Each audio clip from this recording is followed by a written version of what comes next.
En clases anteriores nos enfocamos en la introducción del ovino y cómo esto trajo aparejado un cambio en la forma de producción en nuestro país. En efecto, el ovino permitió al Uruguay ingresar en los exigentes mercados internacionales, ya no solo con nuestros productos tradicionales como ser el cuero y el tasajo, sino también ahora con lana. De esta forma, nuestro país se fue integrando a una economía mundial a fines del siglo XIX en carácter de periferia, es decir, las naciones industrializadas como Inglaterra o Francia, ubicadas en el centro, adquirían aquellos productos que su industria requería. En el caso de los países que abastecían a estos otros, como Uruguay, el nuestro era el de simple productor de materias primas como la lana. Integrarse a esa economía global era muy conveniente, pero para poder hacerlo, nuestro país tenía que modernizarse. Ya vimos que la cría de oveja, primero, y la mestización generaban un producto que era muy bien pago en los mercados europeos, pero para que esa situación se mantuviera y se pudieran seguir haciendo muy buenos negocios, era necesario un cambio radical en toda la estructura económica. Pasemos a ver cuál era el problema que Uruguay enfrentaba como para poder concretar esto.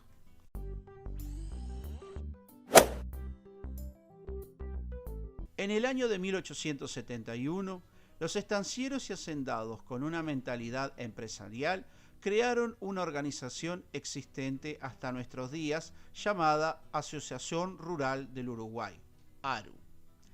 Esta asociación se creó para defender los intereses de sus miembros y a su vez difundir las nuevas técnicas de producción. Gran parte de los miembros de esta asociación, hombres ricos, gracias a la explotación ganadera y la inversión en la banca, gastaban enormes sumas en la importación de vacunos y ovinos con miras a incrementar su capital. En todo momento, los miembros de esta asociación sentían la necesidad de introducir mejoras que modernizaran la producción. En muchos casos, reclamaban a los gobiernos de la época que poco o nada podían hacer por ellos. Era evidente para esta gente los buenos resultados obtenidos con la producción de lana, de cuero y de tasajo. Mantener entonces y mejorar en todos los aspectos será a lo que se enfocará esta gente. Pero en los hechos, ¿qué era que le reclamaban a los gobiernos? Bueno, en primer lugar, orden y seguridad en la campaña. En segundo lugar, medidas que sean acatadas en todos los puntos de la República. Esto nos lleva a pensar cuáles eran esos problemas que esta gente veía y que los gobiernos vacilantes no lograban resolver.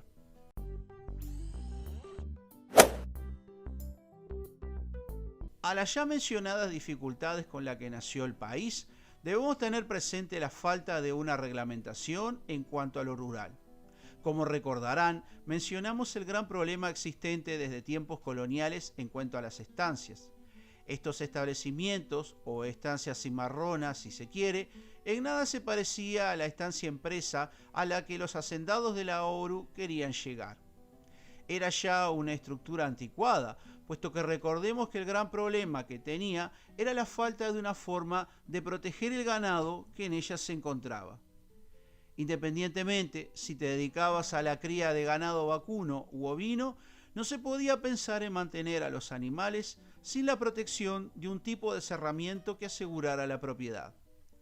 Alambrar entonces las estancias se hacía necesario en todos los puntos del país. El alambrar el campo era un buen negocio, puesto que no solo aseguraba la propiedad, sino que permitía mejorar la calidad de los animales por el mestizaje y a su vez requería para mantener a los mismos menor cantidad de mano de obra. Esto nos lleva al segundo problema, el de la seguridad en cuanto a la propiedad, puesto que la estancia alambrada contendría al gran temor de la campaña, el gaucho.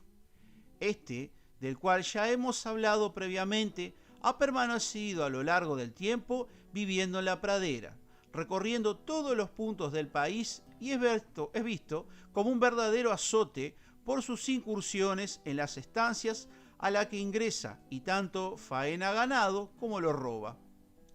En esto, eran frecuentes las quejas de los miembros de la ARU al respecto de los gastos que hacían comprando ovinos de raza que eran faenados con total impunidad por estos hombres que vivían libremente en el campo.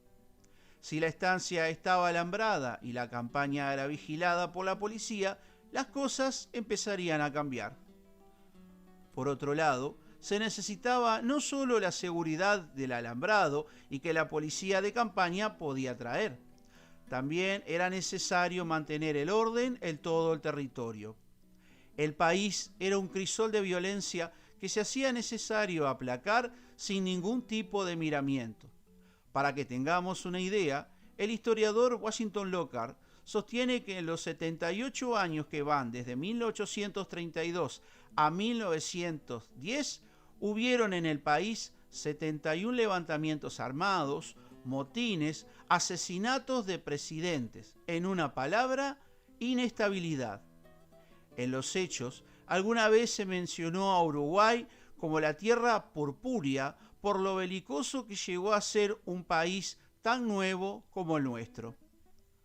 Gran parte de esa violencia provenía de las diferencias existentes entre la gente que se alineaba a una divisa, ya fuera la colorada o la blanca, divisas que darían lugar posteriormente a los partidos Colorado y Nacional. En torno a estas divisas encontramos la figura de los caudillos, del cual también ya hemos hecho mención. Personajes aguerridos, conocedores de las costumbres de la campaña y que eran seguidos ciegamente por la población rural. De la mano de muchos caudillos alineados a una divisa u otra, fue donde provenía la gran inestabilidad que enfrentó el país durante prácticamente 4 décadas. En este clímax no debe de extrañarnos que los ricos hacendados de la ARU, que ya habían coqueteado con hacer buenos negocios en el extranjero, vieran con acelerada necesidad revertir esta situación. Pero si los gobiernos de la época se habían mostrado ineficaces a sus reclamos, ¿a quiénes deberían entonces acudir estos?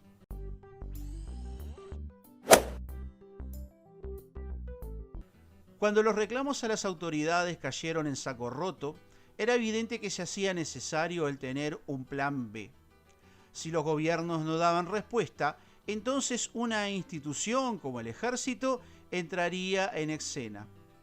Así, en 1876, y ante la debilidad del gobierno, puesto que hasta el presidente había renunciado, los miembros de la ARU, los estancieros, los empresarios, fueron a buscar al más prestigioso militar de aquella época, el coronel Lorenzo Latorre, para que se hiciera cargo del mismo, apoyándolo ellos en todo. El ejército de aquel entonces ya tenía experiencia en combate después de haber peleado en una guerra en el Paraguay. Bajo las órdenes de Latorre, se mostraría eficaz para los cambios que se necesitaban en el país.